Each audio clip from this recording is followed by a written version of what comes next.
Aditya Permana dari Prodi Pendidikan Teknik Otomotif dengan NIM 52024220008. Pada kesempatan kali ini saya akan membahas materi tentang sistem FI yang berisi pengertian, fungsi, cara kerja, dan komponen-komponen yang berada di sistem FI, serta tata letak komponen FI yang ada di kendaraan mobil senior.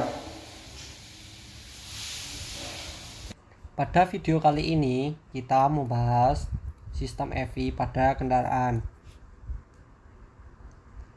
Sebelum itu, tujuan pada video ini adalah untuk yang pertama, menjelaskan pengertian sistem FI. Yang kedua, menjelaskan fungsi sistem FI. Yang ketiga, mengetahui komponen-komponen sistem FI. Yang keempat, mengetahui cara kerja sistem FI. Dan yang kelima, mengetahui letak komponen FI pada mobil. Selanjutnya ada pengertian. Apa sih sistem FI itu? Sistem FI adalah pengontrolan secara elektronik untuk memperlakukan penyemprotan bahan bakar atau sistem elektronik penghasil campuran bahan bakar dengan udara secara ideal. Yang selanjutnya ada fungsi. Fuel injection bertugas untuk memastikan proses pengolahan bahan bakar berjalan secara sempurna. Campuran udara dan bahan bakar mobil tentu harus selalu dalam takaran yang tepat. Jika salah, maka resiko mobil rusak atau loyo mungkin saja terjadi.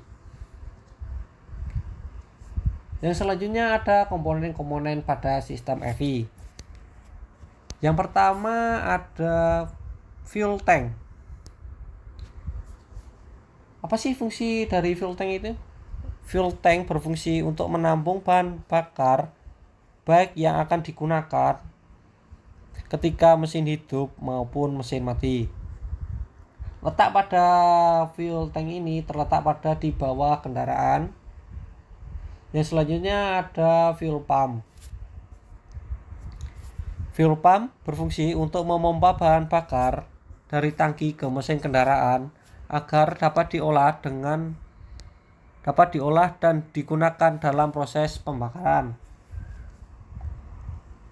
Yang selanjutnya ada pressure regulator. Fuel pressure regulator berfungsi sebagai pengatur tekanan bahan bakar dalam sistem injeksi atau FI. Tekanan bahan bakar ini dari delivery pipe menekan diafragma, kemudian membuka katup. Sebagian bahan bakar kemudian ke tangki melalui pipa pembalik. Jumlah bahan bakar yang kembali ditentukan oleh tingkat ketegangan pegas diafragma dan variasi tekanan bahan bakar sesuai dengan volume bahan bakar yang kembali. Yang selanjutnya ada cold start injector. Cold start injector berfungsi untuk memperbaiki starting atau menghidupkan mobil pertama kali ketika mobil dalam kondisi dingin dengan cara menginjeksikan bahan bakar ke dalam intake chamber ketika temperatur air pendingin masih rendah atau dingin dengan tujuan untuk memperbaiki kemampuan mesin. Yang selanjutnya ada delivery pipe. Nah, delivery pipe ini adalah pipa yang terletak di ujung saluran bensin, fungsinya untuk menampung bensin yang dipompa oleh fuel pump. Yang selanjutnya ada injektor. Nah, injektor ini berfungsi untuk mengeluarkan bensin dari dalam delivery pipe dengan komposisi yang pas. Injektor bekerja menggunakan sebuah solenoid untuk mengatur banyaknya bahan bakar yang akan diinjeksikan dengan mengatur lamanya waktu penginjeksian pada cold start injector. Apabila sinyal dari ECU diterima oleh koil solenoid, plunger tertarik melawan tegangan pegas. Needle valve dan plunger merupakan satu unit, maka valve juga tertarik dari dudukan bahan bakar yang akan diinjeksikan melalui ujung injektor. Yang selanjutnya ada komponen-komponen di dalam injektor. Yang pertama ada plunyer. Nah, plunyer ini berfungsi sebagai pengatur volume bahan bakar yang diinjeksikan sesuai dengan lamanya sinyal. Nah, sedangkan langkah needle flap tetap. Selanjutnya ada pegas. Nah, fungsi dari pegas ini adalah untuk mengatur tegangan bensin. Yang selanjutnya ada pipa bahan bakar. Nah, pipa bahan bakar ini berguna untuk menjadi tempat mengalirnya bahan bakar dari tangki menuju ke karburator. Komponen yang kedua pada sistem EV. Yang pertama ada TPS. TPS atau Throttle Position Sensor memiliki fungsi untuk mengatur dan menyeimbangkan bahan bakar pada mesin kendaraan. Posisinya menyatu dengan bodi throttle yang terhubung langsung dengan katup pegas. Yang selanjutnya ada EV ECU. Nah,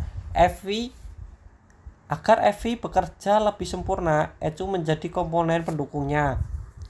Fungsi yang dimiliki ECU ialah mengolah data yang berasal dari komponen sensor, kemudian hasilnya akan ditransfer pada injeksi secara terbuka. Selanjutnya, sirkuit relay. Sirkuit relay adalah sebagai pengendali arus listrik yang mengalir ke relay, tidak dilakukan berdasarkan cara manual tetapi menggunakan sinyal listrik.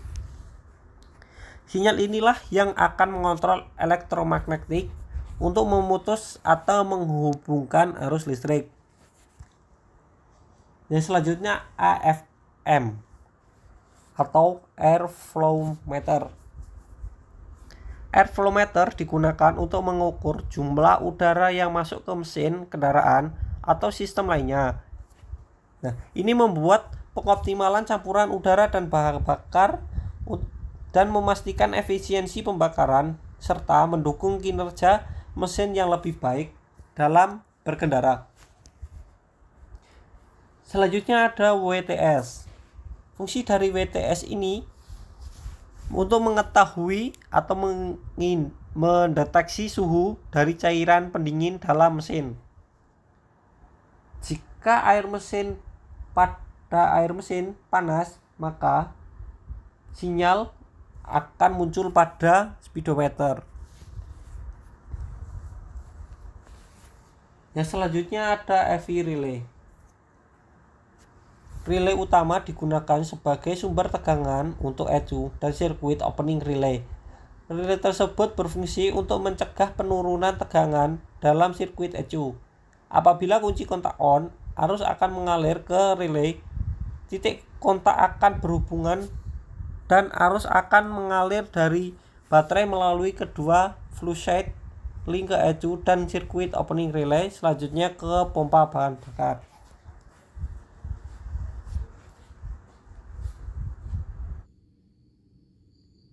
Cara kerja sistem EV.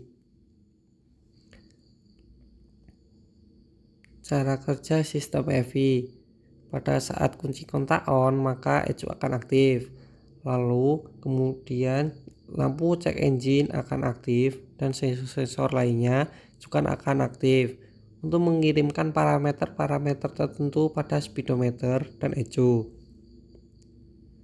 Yang pertama cara kerjanya, map sensor mengirimkan parameter tekanan intake manifold ke ECU, maka semakin rendah tekanan udara pada intake manifold, maka ECU akan menambah jumlah bahan bakar yang diinjeksikan. Kemudian TPS. Nah, TPS ini mengirimkan parameter posisi bukaan katup throttle position sensor atau katup gas. Semakin lebar bukaan katup throttle, maka ECU akan menambah jumlah bahan bakar yang diinjeksikan ke mesin. Kemudian ada IAT, yaitu mendeteksi suhu udara yang masuk ke mesin. Semakin rendah suhu, maka ECU akan menambah jumlah bahan bakar yang diinjeksikan pada mesin. Selanjutnya WTS akan mengirimkan parameter suhu mesin ke ECU. Semakin rendah suhu, maka semakin banyak juga bahan bakar yang disemprotkan ke injektor. Saat posisi kunci kontak start, maka sinyal itu akan masuk ke ECU, sehingga pompa bahan bakar akan aktif. Pompa bahan bakar akan menekan dan mengalirkan bahan bakar dengan tekanan tinggi. Selanjutnya, bensin mengalir ke filter bahan bakar, pipa bahan bakar, kemudian delivery pipe membagi bensin ke injektor. Saat mesin berputar, CKP mengirimkan parameter putaran mesin dan posisi crankshaft ke ECU. Dan saat ECU mengetahui terlebih putaran, maka ECU akan mengirimkan sinyal ke injeksi untuk menyemprotkan bahan bakar sesuai dengan parameter yang didapat dari beberapa sensor. Banyaknya bahan bakar yang keluar tergantung dari lamanya injektor terbuka, dan semakin lama injektor terbuka, maka bahan bakar akan keluarnya juga akan semakin banyak.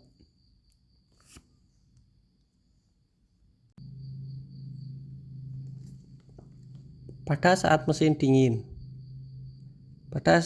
dingin, pompa bahan bakar akan memompa bahan bakar dari full tank,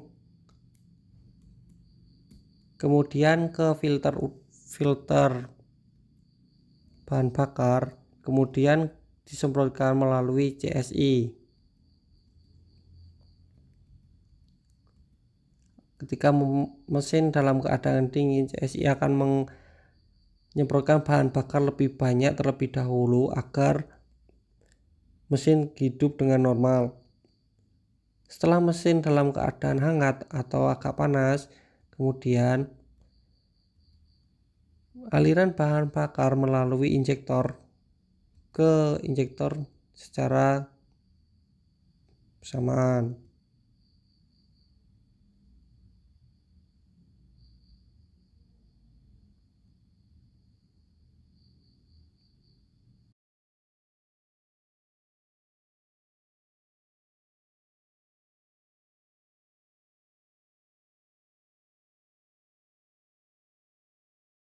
Kerja injektor pada mesin. Aliran bahan bakar akan dipompa melalui fuel pump, kemudian mengalir ke fuel filter atau filter bahan bakar. Selanjutnya mengalir ke injektor. Nah, injektor ini akan menyemprotkan bahan bakar ketika udara masuk dan katup in membuka.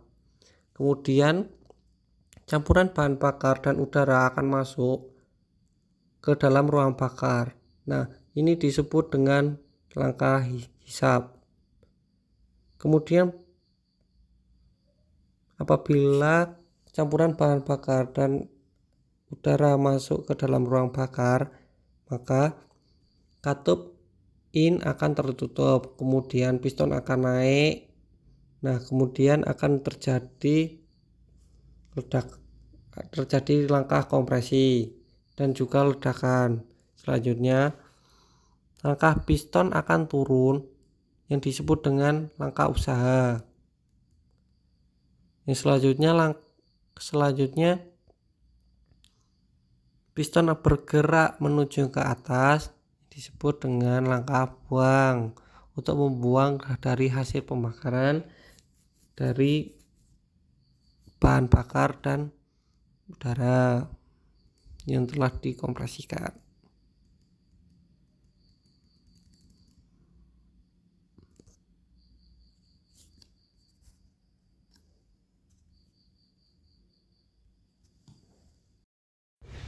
Sekian paparan materi mengenai sistem EVI dari saya. Kurang lebihnya mohon maaf. Wassalamualaikum warahmatullahi wabarakatuh.